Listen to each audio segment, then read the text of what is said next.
Bab 018. Nayaka meski lemah tetap tertawa kecil, tangannya mencoba memukul pelan lengan suaminya. Mas, bisa aja. Arslan duduk lagi, menatap istrinya dalam-dalam, lalu mengusap lembut keningnya. Aku serius, Nay.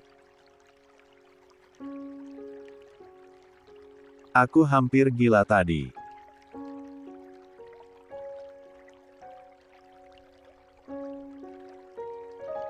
Rasanya kalau sampai kehilangan kamu atau salah satu anak kita, aku nggak tahu lagi harus gimana.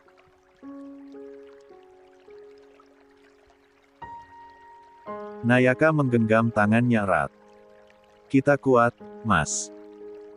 Allah udah jagain kita. Arslan mengangguk, suaranya parau. Lia, dan aku janji mulai sekarang, setiap detik sama kamu dan anak-anak bakal aku syukuri.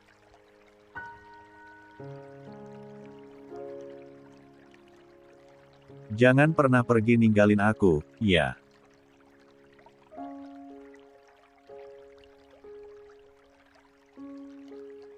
Air mata Nayaka jatuh, tapi kali ini air mata bahagia. La tersenyum tipis. Aku nggak kemana-mana, Mas. Aku di sini. 49.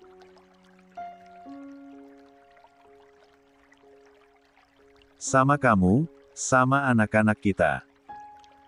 Di balik pintu, keluarga yang menunggu ikut menangis haru mendengar percakapan itu. Malam yang menegangkan akhirnya berganti dengan malam penuh syukur. Pagi itu, cahaya matahari menembus tirai tipis ruang rawat.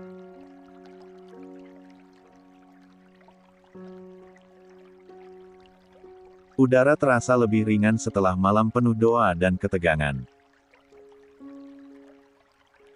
Nayaka sudah bisa duduk bersandar dengan bantal menopang punggungnya.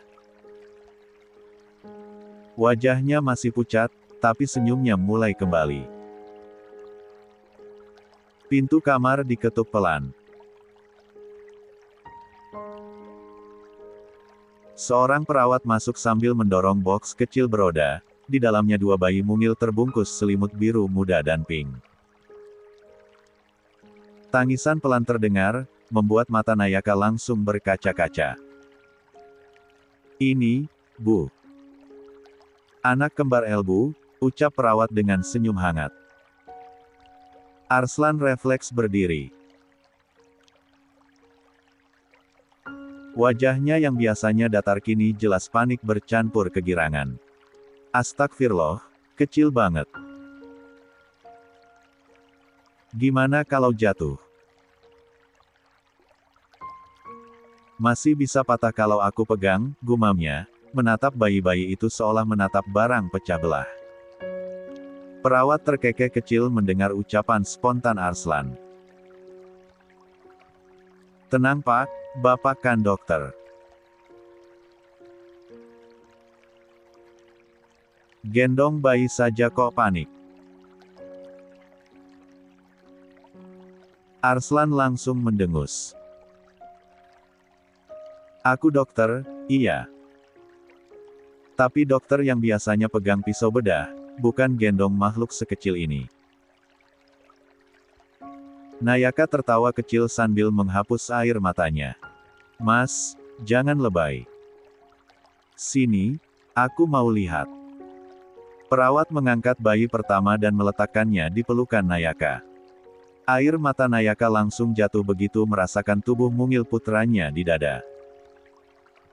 Masya Allah, Mas, lihat baby Nairo mirip kamu loh, ucapnya terbata. Arslan menunduk, menatap bayi itu lama. Bibirnya bergetar tapi tetap berusaha datar. Lia, mirip aku berarti masa depannya ganteng. Syukurlah, anak ini nggak mirip aku waktu SMA yang gondrong kayak preman. Ucapnya dengan nada nyeleneh. Semua yang ada di ruangan itu tertawa bersamaan. Tak lama, perawat menyerahkan bayi kedua pada Arslan. Lakaku, kedua tangannya genetaran memegangi anak keduanya. Bismillah, jangan nangis dulu, nak. Ini bapakmu, bukan alien, tenang ya baby Naya, katanya sambil menatap gugup.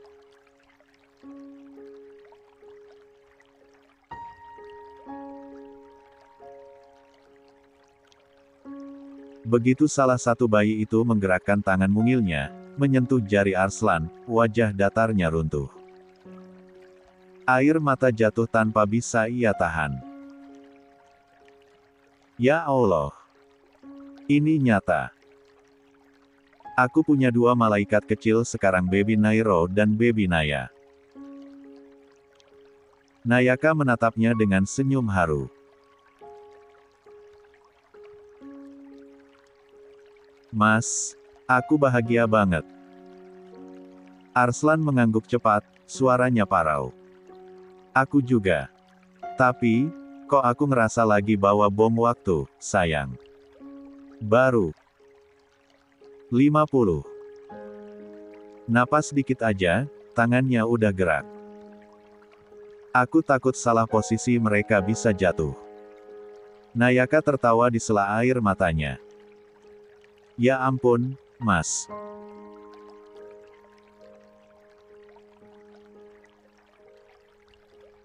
Itu bayi, bukan bahan eksperimen.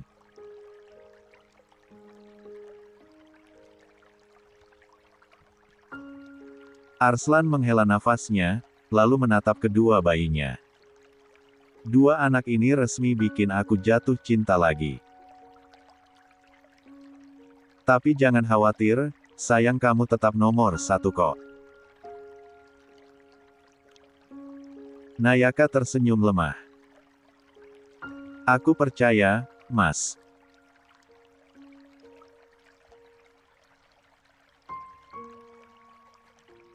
Di luar, keluarga yang mengintip dari balik pintu ikut tersenyum lega melihat momen itu.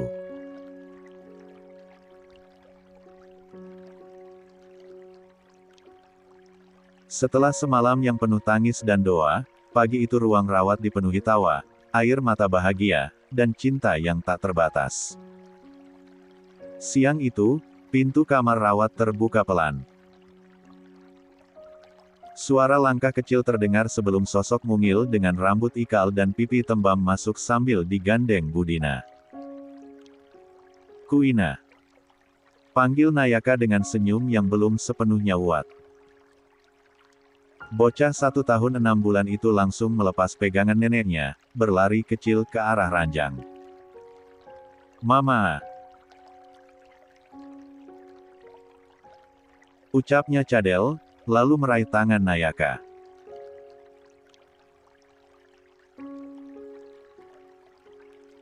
Nayaka menunduk, mencium kepala putrinya. Anak mama, sehat, iya. Mama kangen sekali sama kamu, nak.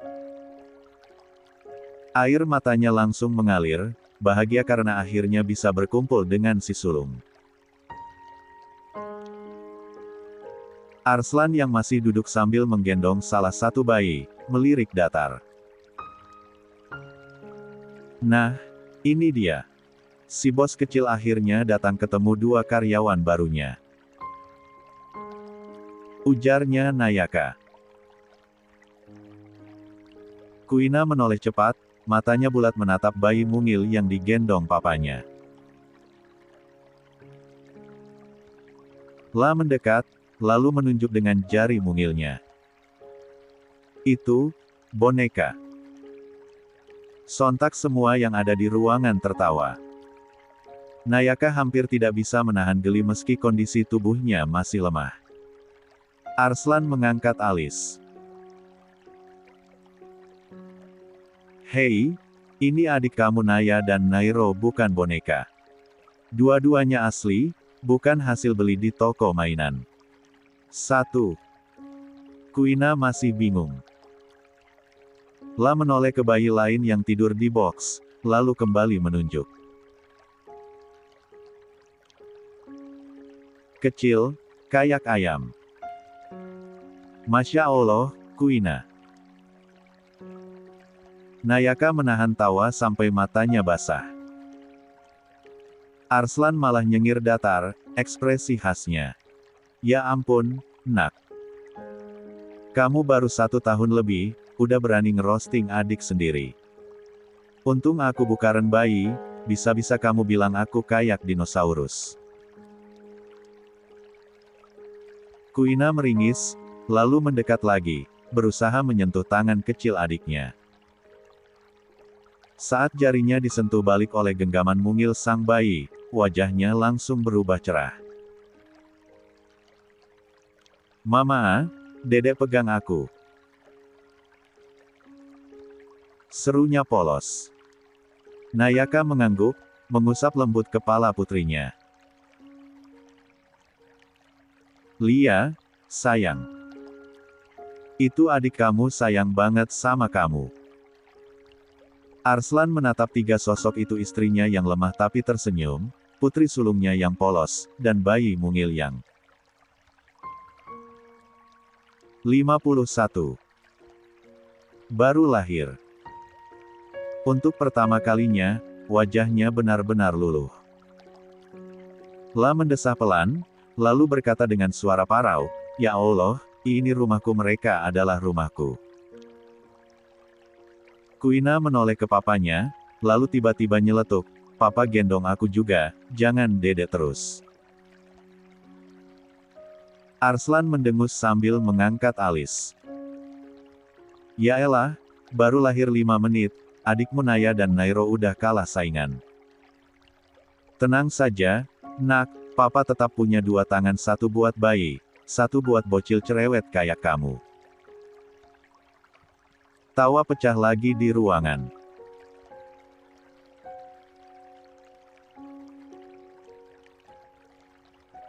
Momen sederhana itu jadi hadiah terindah setelah malam panjang penuh doa dan ketegangan.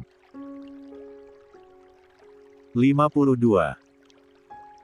Beberapa hari kemudian. Halaman panti asuhan milik Yayasan Nyonya Selma dipenuhi tenda putih dengan hiasan balon biru dan pink. Suasana pagi itu terasa hangat, anak-anak panti berlarian kecil sambil tertawa riang.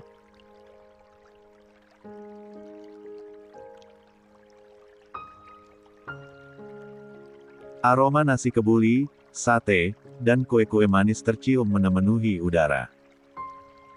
Arslan turun dari mobil sambil menggendong baby Nairo, sementara Nayaka menggendong baby Naya. Kuina, si bos kecil, berjalan diapit Budina. Wajah mungilnya berbinar karena melihat banyak balon warna-warni. Masya Allah, acaranya rame banget, Mas, ucap Nayaka dengan senyum bangga. Arslan hanya menanggapi datar. Biasa aja.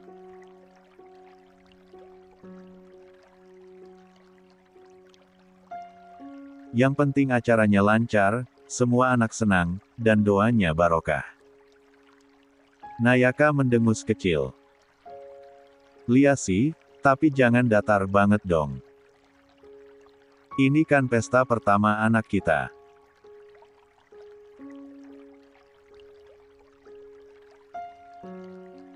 Arslan menoleh sekilas, lalu mengusap kepala istrinya dengan tangan bebasnya. Kalau mereka tersenyum, itu udah cukup buat aku.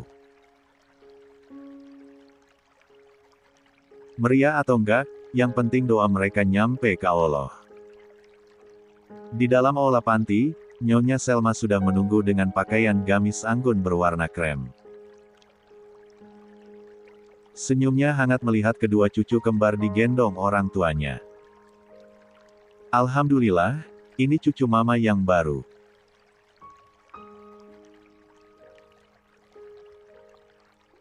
Nairo dan Naya kelihatan sehat banget, ucapnya sambil menunduk mencium dahi kedua bayi itu. Kuina langsung nyeletuk polos, "Nenek, atu juga cucu, bukan cuma dede aja." Ucapnya dengan suara cadel sambil manyun. Sontak semua orang tertawa mendengar perkataan balita 1 tahun lebih itu yang perkembangan motoriknya lebih cepat dari usia anak-anak lainnya. Nayaka membelai rambut putrinya. Lia, sayang. Kamu tetap yang paling spesial. Acara dimulai dengan lantunan ayat suci Al-Quran, lalu doa bersama. Anak-anak panti duduk rapi, sebagian menatap kagum pada bayi kembar yang menjadi pusat perhatian. Setelah itu, seekor ambing disembelih di halaman, sebagai bagian dari sunnah akikah. 2. Ketika giliran mencukur rambut bayi, Arslan yang biasanya dingin terlihat tegang. Tangannya gemetaran saat memotong helai rambut mungil Nairo. Astagfirullah, rambut segini tipis saja aku takut salah potong, gumamnya datar. Nayaka menahan tawa, lalu berbisik. Mas, itu bukan operasi otak. Santai aja, kan ada ustaz yang dampingin. Semua yang mendengar ikut tersenyum. Setelah acara doa selesai, anak-anak panti diberi bingkisan. Mereka berebut mendekat, ingin melihat lebih dekat bayi kembar itu. 53.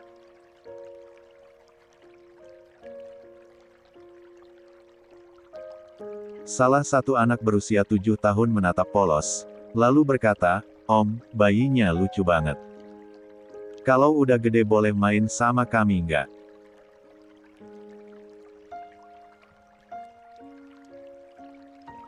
Arslan menunduk, ekspresinya lembut meski suaranya tetap datar. Boleh.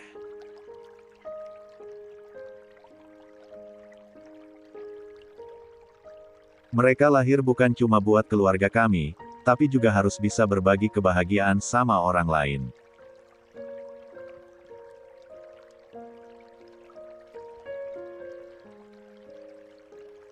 Ucapan itu membuat Nyonya Selma menatap anak sulungnya penuh bangga. Sementara itu, Nayaka sibuk berinteraksi dengan anak-anak panti.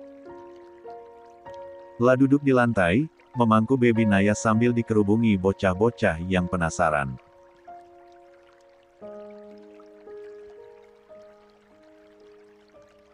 Tawanya pecah ketika Kuina tiba-tiba nimbrung lagi, tubuh mungilnya berdiri sok tegak, lalu berkata dengan gaya sok dewasa tapi masih belepotan, jangan lebutan lihat adekku, itu punya Aatu dulu.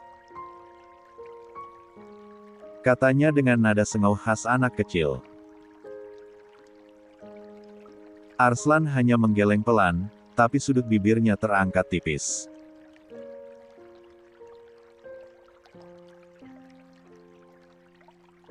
Untuk pertama kalinya dalam hidupnya, ia merasa benar-benar punya rumah yang utuh, istri yang penuh warna, 3 anak yang mengisi hari-harinya, dan keluarga besar yang menyatu dalam doa. 1 bulan kemudian. Matahari pagi menerobos lewat tirai jendela kamar utama, membiaskan cahaya hangat yang jatuh di wajah Nayaka. Rambutnya berantakan tapi tetap manis, ia duduk bersandar di headboard ranjang sambil menggendong bayi kembar bergantian untuk disusui. Senyum tipis sesekali muncul, meski lelah jelas tampak di wajahnya. Arslan baru keluar dari kamar mandi, kemeja putih sudah melekat rapi, dasi tergantung di leher menunggu dirapikan. Matanya tanpa sengaja terhenti pada sosok istrinya. Tari Nayaka dengan piyama tipis, rambut acak-acakan, namun tubuhnya justru terlihat semakin memikat setelah melahirkan.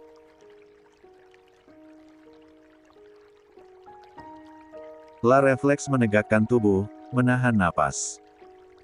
Jemari yang tadi merapikan dasi malah kaku di udara saking terpesonanya melihat body goals sang istri tercinta.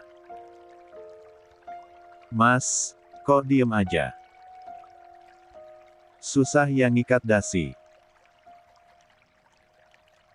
Sini aku bantuin, ucap Nayaka sambil melirik nakal. Arslan menelan ludah, lalu cepat-cepat mengalihkan pandangan.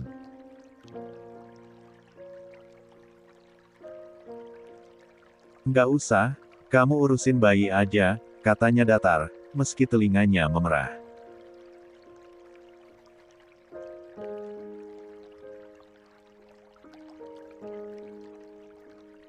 Nayaka nyengir, lalu mencubit pelan pipi bayi di gendongannya. Tuh, dengar nggak Nairo? Papa kamu sok cool padahal matanya dari tadi nempel ke mama. Jangan ngomong sembarangan, Nay. Imbu Arslan ketus, berusaha kembali serius dengan dasinya. Tapi matanya tetap saja melirik diam-diam. Setiap gerakan istrinya terasa berbahaya, terutama ketika kain piyama itu bergeser sedikit.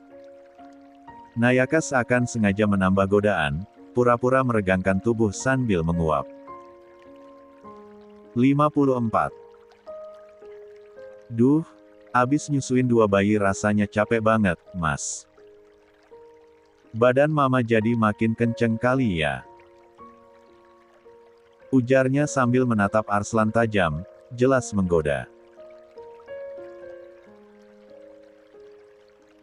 Arslan memejamkan mata sebentar, lalu mendesah. Kamu tuh nggak ada obat, Nay. Udah tahu aku lagi fokus kerja, malah mancing-mancing. Nayaka terkikik pelan, lalu menunduk mencium kepala bayinya. Ya biar papa semangat kerja. Kan kalau pulang, papa punya alasan kuat buat cepat-cepat balik rumah. Arslan akhirnya mendekat, duduk di tepi ranjang. Wajahnya tetap datar, tapi sorot matanya penuh. La menyentuh pipi istrinya pelan, lalu bergumam lirih.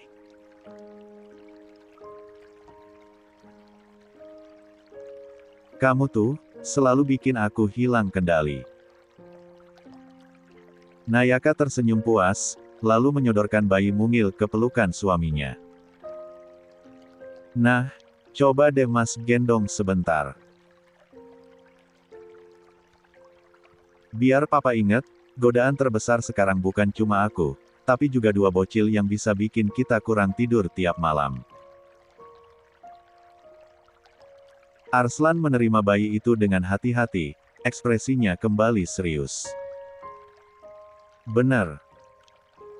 Tapi tetap aja, kamu nomor 1. Ujarnya tanpa sadar. Nayaka membelalakan mata, pura-pura terkejut. Astaga, Dr. Arslan Han Mahardika bisa ngomong manis juga ternyata.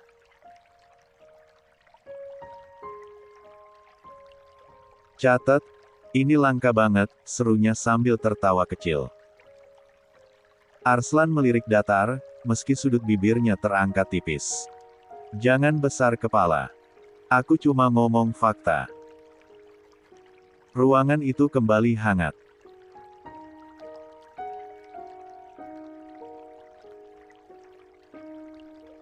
Suara tangis bayi, tawa kecil Nayaka, dan tatapan penuh cinta Arslan berpadu jadi satu.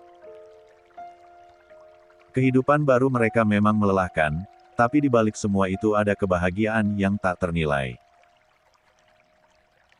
Tiba-tiba, terdengar suara cipratan kecil. Baby Nairo yang belum sempat dipakaikan pampers, mendadak buang air kecil tepat saat berada di gendongan Arslan. Arslan refleks menatap ke bawah, wajahnya langsung kaku. Air hangat itu mengalir ke kemeja putih yang baru saja ia rapikan. Astagfirullah, Nay, ini anak kamu nembak aku.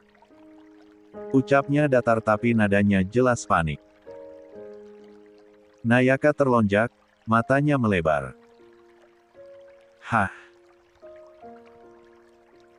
Serius, Mas? Ya ampun Nairo 00, serunya sambil menutup mulut, menahan tawa. Arslan mendongak menatap istrinya dengan wajah dingin.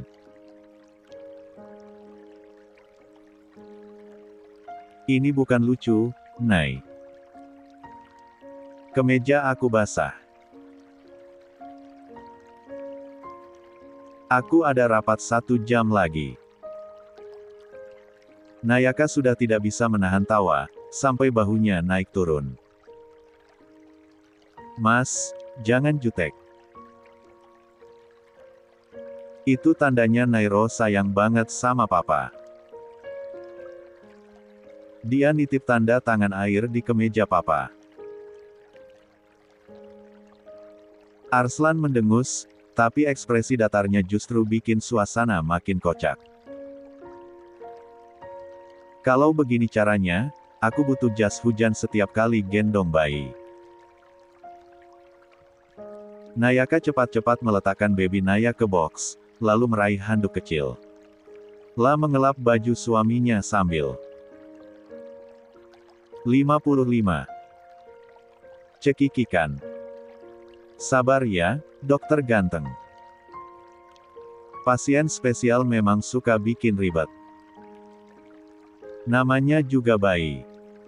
Arslan hanya bisa menarik napas panjang, menatap Nairo yang kini tenang di pelukannya seolah tidak bersalah. Kamu bikin papa kalah telak hari ini, nak, gumamnya datar.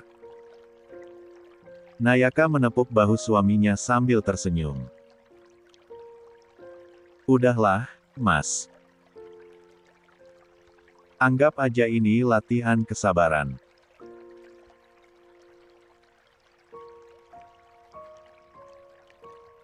Jangan lupa, aku aja tiap hari kena 2 kali lipat.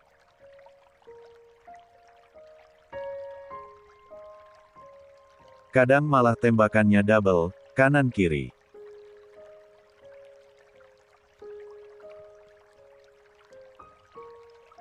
Mendengar itu, Arslan menoles sekilas, ekspresi dinginnya retak jadi senyum tipis.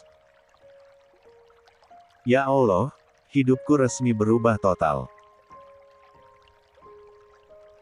Dari CEO dan dokter perfeksionis jadi korban serangan bocil 3 sekaligus. Ucapnya sambil geleng-geleng kepala melihat bayinya yang malah menatapnya seolah baby Nairo meminta maaf. Nayaka terkekeh, lalu meraih Nairo dari pelukan Arslan. Tapi kan ini rumah kita, Mas. Keos sekalipun tetap bahagia. Arslan menatap istrinya, lalu mengusap kepala kecil bayinya.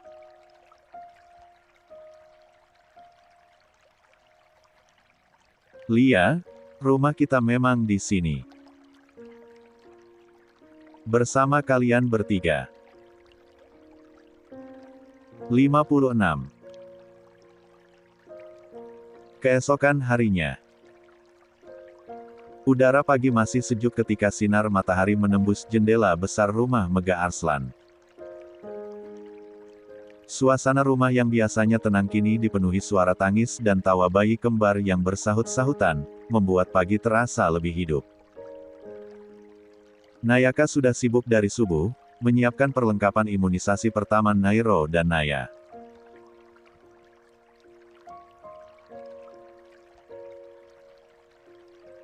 Tas bayi berisi popok, botol susu, selimut kecil, serta baju ganti sudah tertata rapi di meja. Arslan turun dari kamar atas dengan kemeja santai, membawa Nairo dalam gendongan.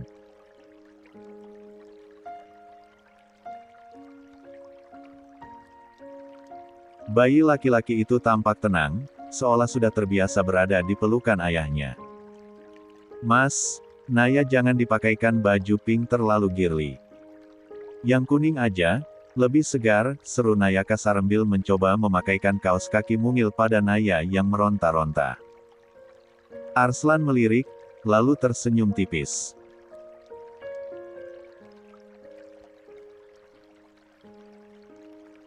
Sayang, baju pink itu cantik dan lembut.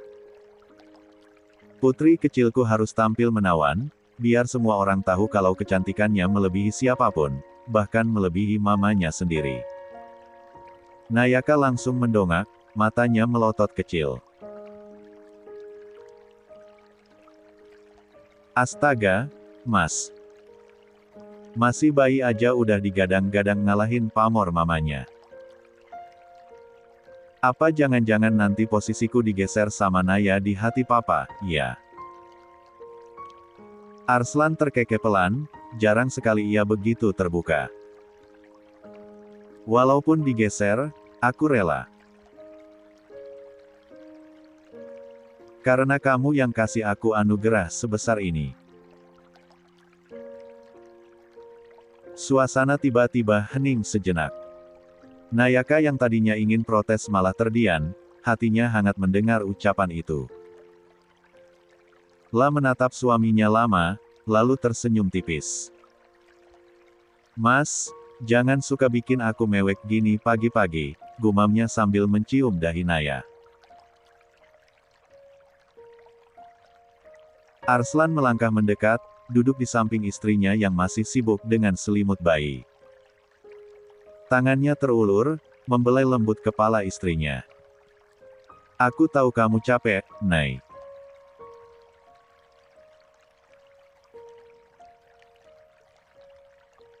Tapi lihat, semua kerja kerasmu nggak sia-sia. Mereka sehat, ceria dan aku punya kamu, yang selalu kuat jadi pusat rumah ini. Mata Nayaka berkaca-kaca, tapi ia cepat-cepat menyembunyikannya dengan pura-pura manyun. Halah, Papa Naironaya lagi sok romantis. Jangan bikin aku baper, deh. Arslan tersenyum miring. Baper sekali-sekali boleh. Yang penting jangan pernah merasa sendirian. Aku ada, Nay. Suara tangis Nairo tiba-tiba pecah, seakan menuntut perhatian. Nayaka segera berdiri, lalu menerima bayi itu dari pelukan Arslan. Nah, tuh. Papa saja kalah saing sama bocil, ujarnya sambil tertawa kecil. Arslan berdiri, meraih tas bayi, lalu berkata datar tapi lembut, kalau sama mereka, aku memang rela kalah. Nayaka menoleh, menatap suaminya dengan pandangan penuh syukur. Dalam hatinya, ia sadar bahwa hidupnya kini 57. Benar-benar berbeda. La punya rumah, cinta, dan keluarga yang utuh. Meski melelahkan, semua terasa indah. Tiba-tiba dari arah tangga terdengar suara langkah kecil terburu-buru. Kuina, si bos kecil berusia 1 tahun 8 bulan itu, muncul dengan rambut acak-acakan dan baju tidur bergambar kelinci. Tangannya masih menggenggam botol susu setengah kosong. Papa, Mama, atu mau itut juga jangan lupain atu. Teriaknya dengan suara cadel yang bikin semua orang refleks menoleh. Nayaka terkekeh, buru-buru menurunkan Naya ke stroller, lalu merentangkan tangan.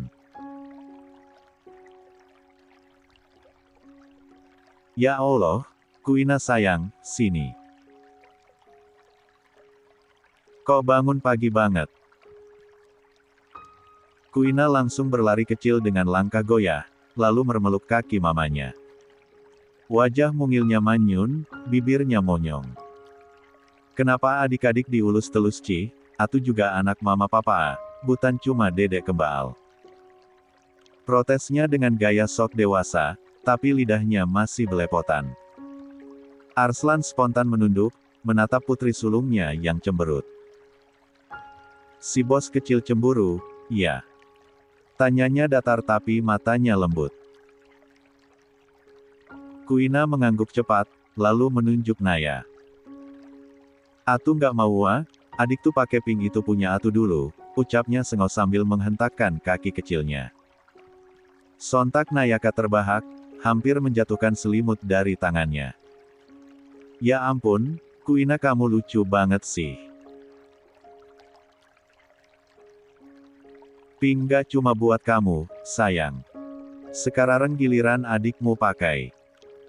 Kuina langsung bersedekap dengan wajah penuh drama, persis gaya orang dewasa. Tapi Atu tetap cucu nenek paling spesial.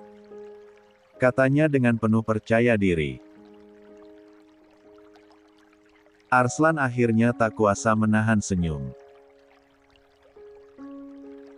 La jongkok sejajar dengan Kuina, lalu mengusap pipi gembul putrinya. Betul. Kamu selalu spesial, Kuina.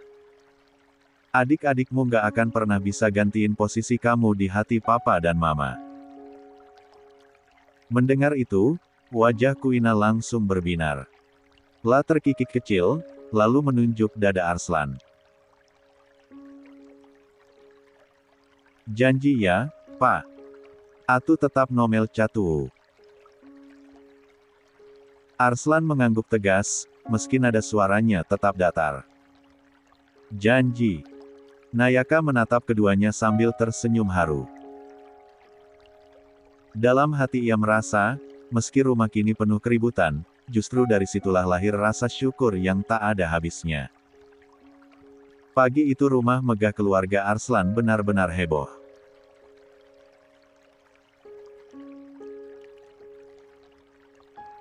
Nayaka sibuk memasukkan perlengkapan ke tas bayi, Arslan menyiapkan dokumen, sementara Kuina sudah berdiri di depan pintu dengan kacamata mainan dan tas kecil bergambar kucing di pundaknya. Aku itu.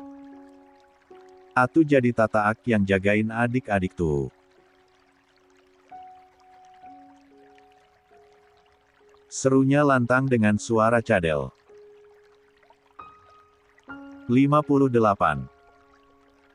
Nayaka geleng-geleng sambil mencoba menenangkan Naya yang merengek. Kuina, ini bukan jalan-jalan. Kita mau ke rumah sakit, sayang. Tapi aku mau, Atu bika bantu kok. Atu bika kipacin dedek kembal bial nggak panaas. Ucap Kuina serius sambil mengibas-ngibaskan tangan mungilnya. Arslan yang sedang menenteng kursi bayi hanya menatap sekilas, ekspresinya datar tapi jelas menahan tawa. Kalau Kuina ikut, berarti mama dan papa punya 3 pasien ribet sekaligus. Papa, Atu butan pacien. Atu tan tata. Kuina langsung manyun, membuat Nayaka tak kuasa menahan senyum. Akhirnya, demi menghindari drama, mereka pun mengajak Kuina ikut serta. Mobil keluarga melaju menuju rumah sakit, diringi celotehan non-stop si bos kecil yang sibuk mengatur posisi boneka kelincinya di kursi.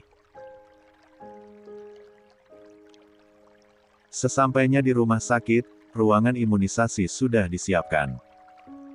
Aroma antiseptik tercium samar, membuat suasana sedikit tegang. Nayaka duduk di kursi dengan Naya di pangkuan, sementara Arslan berdiri di samping, menggendong Nairo erat-erat. Dokter anak tersenyum ramah. Baik, kita mulai dari bayi perempuan dulu ya, Bu. Nayaka mengangguk. Naya yang biasanya cerewet mendadak tenang, hanya mengedipkan mata bulatnya. Jarum suntik pun diarahkan ke lengan mungil itu. Dan cetek. Jarum menembus kulit halus baby twins. Anehnya, bukan Naya yang menangis. Justru Arslan yang spontan mengerutkan wajah, menoleh cepat sambil menahan napas. Astagfirullah, enggak terlalu dalam kan, Dok? Jangan sakit-sakit, itu anak saya. Dokter anak terperangah sejenak, lalu terkekeh. Pak Arslan. Ini prosedur standar. Bapak kan dokter juga, masa ragu begini? Bidan di samping pun ikut menimpali sambil menahan senyum. Betul, Dok. Biasanya orang tua yang nggak paham medis aja yang panik, ini malah seorang spesialis ikut protes. Nayaka langsung tertawa geli, hampir terjatuh dari kursi. Masya Allah, Mas, katanya dokter perfeksionis, kok kalah mental sama jarum kecil gini. Nih lihat, Naya saja cuma meringis sebentar terus diem lagi. Arslan menatap istrinya dengan wajah kaku. Aku bukan takut jarumnya, aku cuma nggak tega. Kulit mereka terlalu halus untuk dilukai. Kuina yang sejak tadi mengintip dari balik kaki mamanya tiba-tiba nyeletuk. Papa lebay. Atu kan dulu juga dicuntik, nggak papa tuh. Ujarnya dengan cadel sambil menepuk-nepuk. 59. Bonekanya. Kuina memang belum 2 tahun tapi kepintarannya sudah mirip dengan balita 4 tahun saja. Ruangan pun pecah dengan tawa. Giliran Nairo, suasana makin tegang. Arslan justru semakin memeluk erat putranya. Dokter sampai menghela napas. Pak Arslan, kalau bapak nggak tega, biar saya saja yang pegang bayinya. Arslan terdiam sebentar, lalu menyerahkan Nairo ke pangkuan Nayaka dengan wajah menyerah. Baiklah. Kalau sama aku, pasti berasa sakitnya. Biar sama mama aja. Proses berjalan lancar, Nairo hanya merengek sebentar lalu kembali tenang. Nayaka menepuk bahu suaminya sambil tersenyum manis.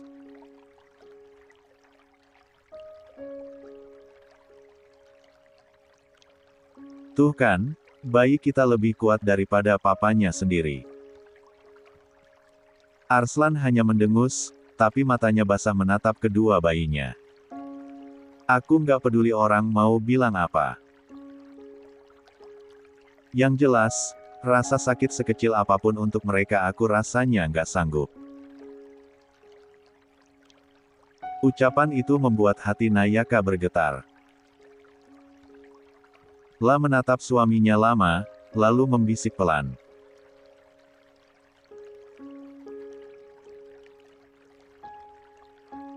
Justru itu tandanya kamu papa terbaik buat mereka. Kuina kembali nimbrung, mengangkat bonekanya tinggi-tinggi. Aku juga anak papa terbaik, jangan lupa. Katanya serius tapi belepotan. Tawa kembali pecah, mencairkan suasana yang tadinya tegang. Selesai imunisasi, ruangan kembali hening. Nairo dan Naya sudah tertidur pulas di stroller, pipi mereka masih memerah tapi ekspresinya damai.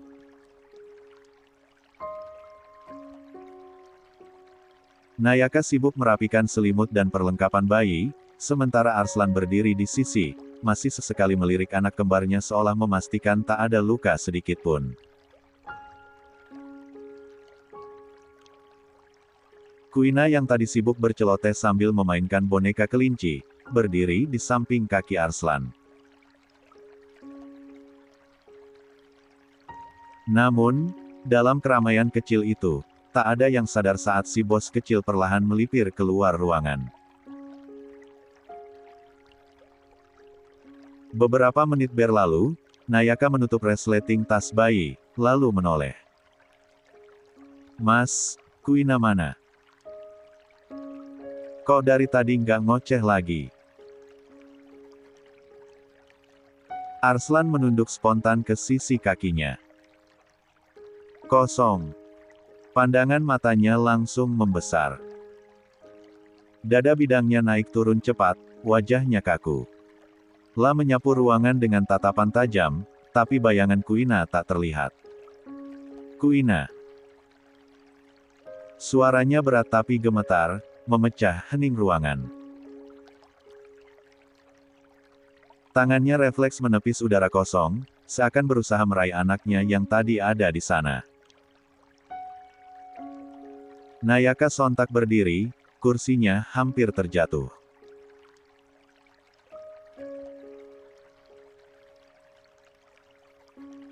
Wajahnya pucat, kedua matanya langsung berkaca-kaca.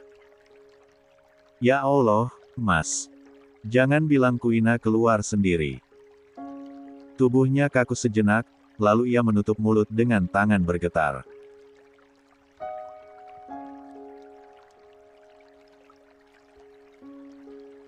Tatapannya liar menyapu sekeliling, langkahnya maju mundur tak tentu arah.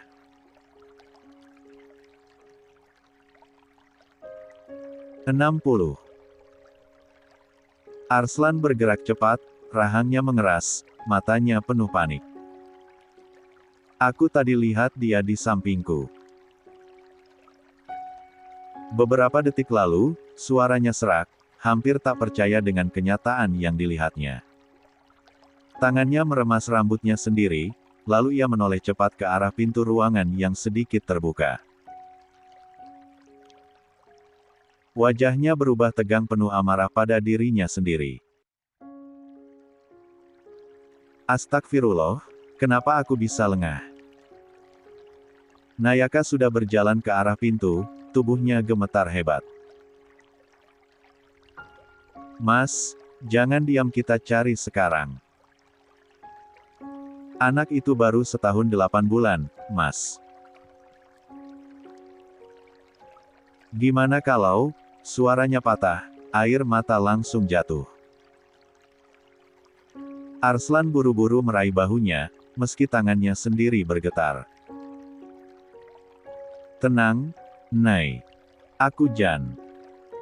Aku akan temukan Kuina. Namun tatapan matanya jelas, ia sama sekali tak tenang. Napasnya berat, kemeja santainya sampai basah oleh keringat dingin. Lalu melangkah cepat keluar ruangan, nyaris berlari.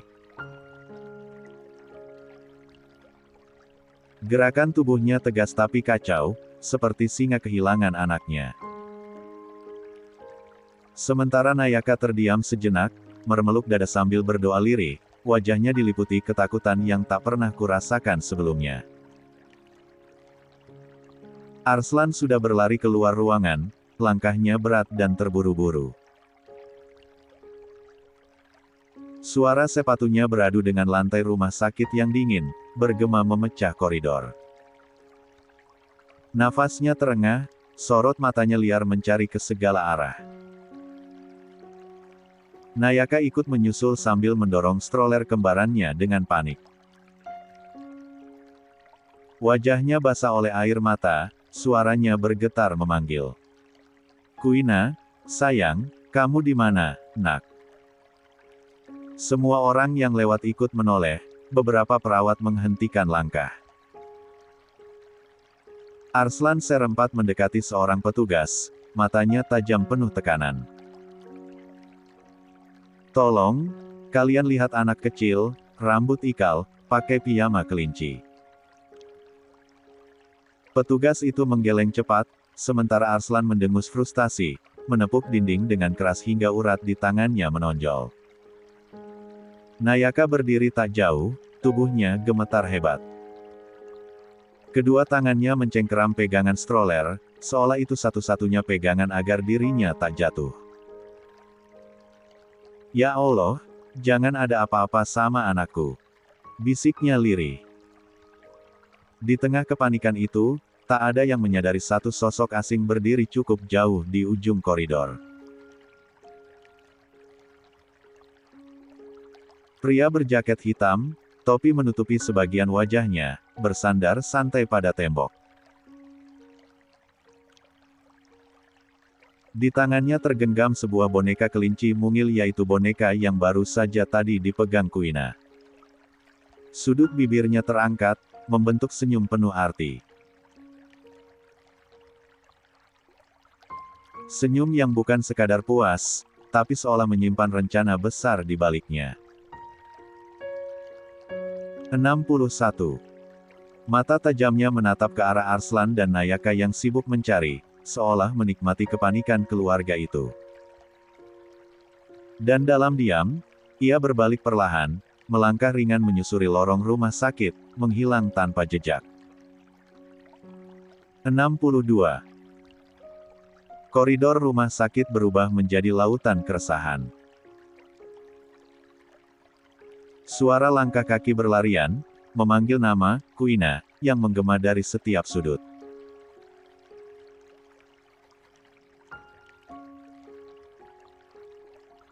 Namun waktu terasa berjalan sangat lambat, seakan menertawakan kepanikan mereka.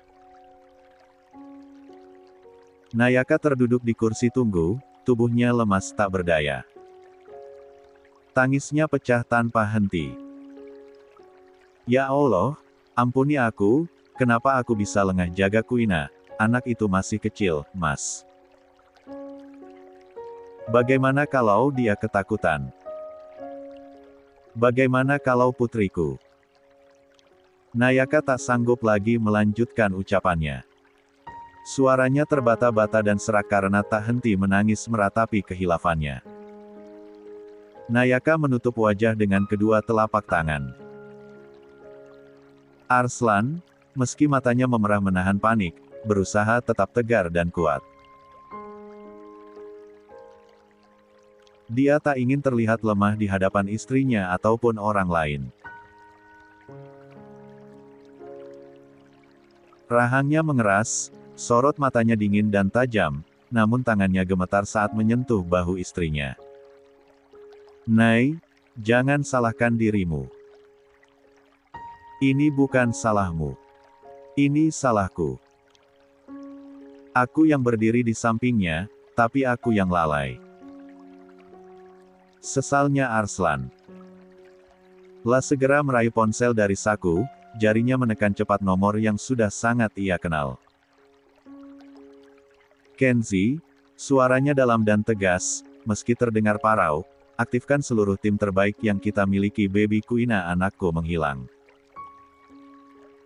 Usia 1 tahun 8 bulan. Lokasi terakhir, Rumah Sakit Harapan. Blokir semua pintu keluar, periksa CCTV dalam hitungan menit. Tak menunggu jawaban panjang, ia lanjut menghubungi Ardian. Ardian, aku butuh kau sekarang juga. Jangan buang waktu. Aku nggak peduli kau di mana saat ini, kalau perlu terbang sekalipun. Titahnya Arslan tak ingin dibantah. Sekejap kemudian, ia menghubungi kedua orang tuanya. Suaranya nyaris patah ketika menyebut nama. Pa, Ma. Kuina hilang. Doakan kami. Aku butuh doa kalian. Ujarnya Arslan.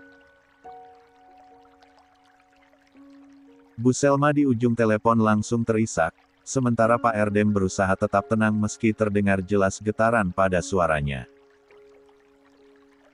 Cucuku, ya Allah, cicitnya Bu Selma yang menangis mendengar kabar buruk itu. Tenang, nak. Kita akan ke sana. Jangan berhenti mencari. Ingat, waktu adalah nyawa. Imbuhnya Tuan Erdem Mahardika.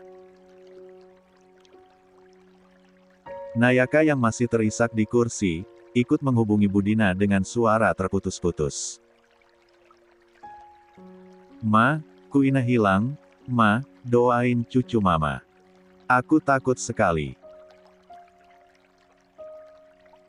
Cicitnya Nayaka sambil sesekali melihat ke arah kedua bayi kembarnya yang tertidur pulas di dalam strollernya. 63. Suara Budina pecah menenangkan putrinya, meski jelas ia sendiri diliputi kecemasan. Di sela itu, Arslan menghubungi Owais dan Audra, dua sahabatnya yang kini menjabat sebagai komandan polisi muda. Owais, Audra. Aku butuh kalian. Ini masalah pribadi, tapi aku nggak bisa sendiri. Gunakan akses kepolisian. CCT, pintu keluar, bahkan parkiran, semua harus dipantau. Anak itu nggak boleh keluar dari gedung ini. Owais di seberang langsung menjawab tegas, kami segera ke sana. Jangan khawatir, Arslan. Tak ada anak yang hilang di bawah pengawasanku. Audra menimpali dengan suara lantang. Kirimkan fotonya ke ponselku sekarang. Aku mobilisasi unit dalam 10 menit. Namun meski seluruh kekuatan dikerahkan, Nayaka tetap tenggelam dalam lautan penyesalan. La menunduk, wajahnya basah oleh air mata. Jemarinya meremas kain gamis yang dikenakan. Mas, bagaimana kalau aku kehilangan dia? Bagaimana kalau aku nggak bisa lihat Kuina lagi? Dia bukan anak kandungku, dia keponakannya Mas, tapi aku mencintainya sama seperti Nairo dan Naya. Aku nggak sanggup kalau harus kehilangannya. Arslan menekuk lutut, berjongkok di depannya. Tangannya menggenggam jemari Nayaka yang dingin. Sorot matanya penuh luka, namun juga memancarkan tekad yang tak tergoyahkan. Dengar aku, Nay. Kuina bukan sekadar titipan.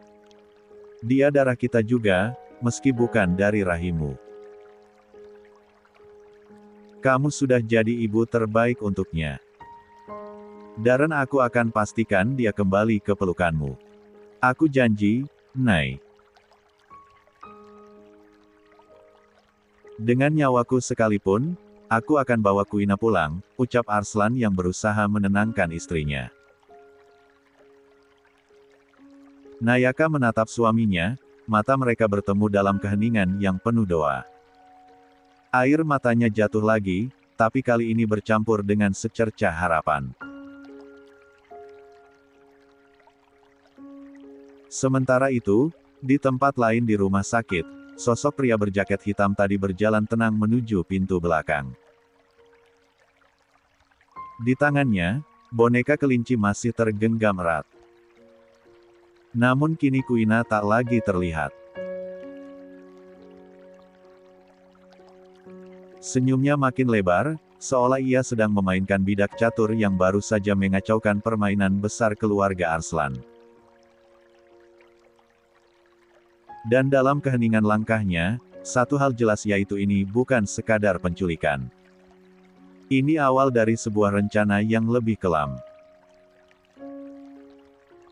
Semua orang sudah dikerahkan. Kenzi bersama timnya menyisir setiap lorong rumah sakit, mulai dari ruang tunggu, kafetaria, hingga parkiran bawah tanah. Ardian bahkan mendobrak pintu-pintu darurat yang biasanya jarang dipakai. Perawat dan satpam ikut membantu, sebagian membawa foto Kuina yang baru saja dikirimkan Arslan lewat ponselnya. Namun 1 jam berlalu, tak ada hasil. Seolah Kuina ditelan bumi. 64. CCTV di koridor hanya merekam detik-detik terakhir saat bocah mungil itu berjalan goyah keluar ruangan, menggenggam boneka kelincinya. Setelah itu rekaman blank, berganti noise, seakan ada yang sengaja meretas sistem. Owais menatap layar monitor dengan rahang mengeras. Ini sabotase. Ada yang sengaja potong alur rekaman. Mustahil anak sekecil itu bisa hilang tanpa jejak di rumah sakit sebesar ini. Audra yang berdiri di sampingnya mengepalkan tangan. Siapapun pelakunya, dia sudah perhitungkan segalanya. Ini bukan penculikan biasa. Di ruang tunggu, Nayaka sudah hampir kehilangan tenaga. Air matanya tak berhenti mengalir, wajahnya pucat pasi. La meneluk boneka kecil milik Kuina yang ditemukan tergeletak tak jauh dari tangga darurat. Mas. Bonekanya ditinggal, tapi anaknya nggak ada. Suaranya pecah, penuh ketakutan. Kalau dia menangis. Kalau dia ketakutan sendirian. Ya Allah, lindungi anakku. Ratapnya Nayaka. Arslan berdiri di sampingnya, tangan mengepal begitu keras hingga buku-buku jarinya memutih. Sorot matanya tajam, tapi tubuhnya jelas bergetar menahan badai emosi. Tidak ada jejak, tidak ada saksi, hanya ada sebuah boneka ini. Mereka ingin kita panik. Mereka ingin kita tahu ini bukan kecelakaan, tapi pesan yang entah apa motif di balik semua ini. La menatap semua orang yang hadir, Kenzi, Ardian, beberapa petugas rumah sakit, dan kedua polisi muda yang setia di sisinya. Cari sampai ke dasar gedung ini. Setiap sudut, setiap ruangan kosong, bahkan gudang dan atap. Jangan berhenti sampai anak itu kembali. Aku tidak akan diam sampai aku temukan Kuina.